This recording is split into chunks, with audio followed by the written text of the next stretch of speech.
Hello everyone, welcome to Mahato guideline. Mahato গাইডলাইনের সকলকে জানাই স্বাগত। আজকের ভিডিওটিতে আলোচনা করতে চলেছি বাংলা ব্যাকরণের ঘোষ বর্ণ এবং অঘোষ বর্ণ সম্পর্কে।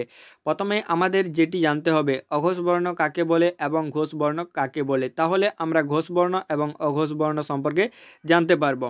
তো প্রথমেই জেনে নেওয়া যাক অঘোষ বর্ণ কাকে বলে। প্রতিবর্গের প্রথম ও দ্বিতীয় বর্ণ এবং তালব্য পেটকাটা মূর্ধন্য দন্তস্ব উচ্চারণে মৃদু বা গম্ভীর্যহীন হয় বলে এদের অঘোষ বর্ণ বলে। শব্দ অল্প বা মৃদুভাবে উচ্চারিত হয় তাই এদের অঘোষ বর্ণ বলা হয়। তো প্রথমে কি ক বর্গের বর্ণ হচ্ছে ক এবং খ, চ বর্গের বর্ণ চ ছ, ট বর্গের বর্ণ ট ঠ। এগুলি হলো আমাদের অঘোষ বর্ণের বর্ণ। তো অঘোষ বর্ণ এগুলি দেখো উচ্চারণ করার সময় আমাদের মৃদু অর্থাৎ অল্প পরিমাণে উচ্চারণের ধ্বনি হচ্ছে, শব্দটা হচ্ছে, তো তার জন্য এদের নাম হচ্ছে অঘোষ বর্ণ। এরপর সঘোষ বর্ণ বা যেটাকে বলা হয় ঘোষ বর্ণ।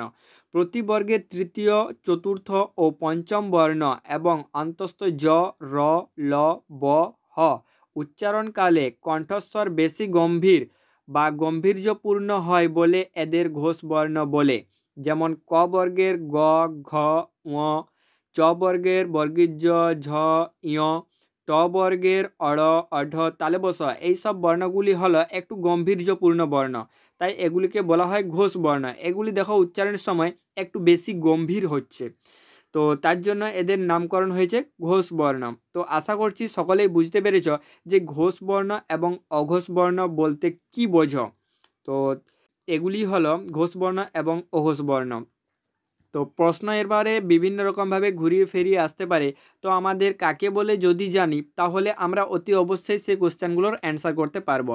তো ভিডিওটি কেমন হয়েছে অবশ্যই কমেন্ট করে জানিও। ভিডিওটিতে একটি লাইক করে চ্যানেলে নতুন হয়ে থাকলে সাবস্ক্রাইব করে দিও পরবর্তী ভিডিও সবার আগে পাওয়ার জন্য। এরকম ভিডিও পাওয়ার জন্য অবশ্যই কমেন্ট করো।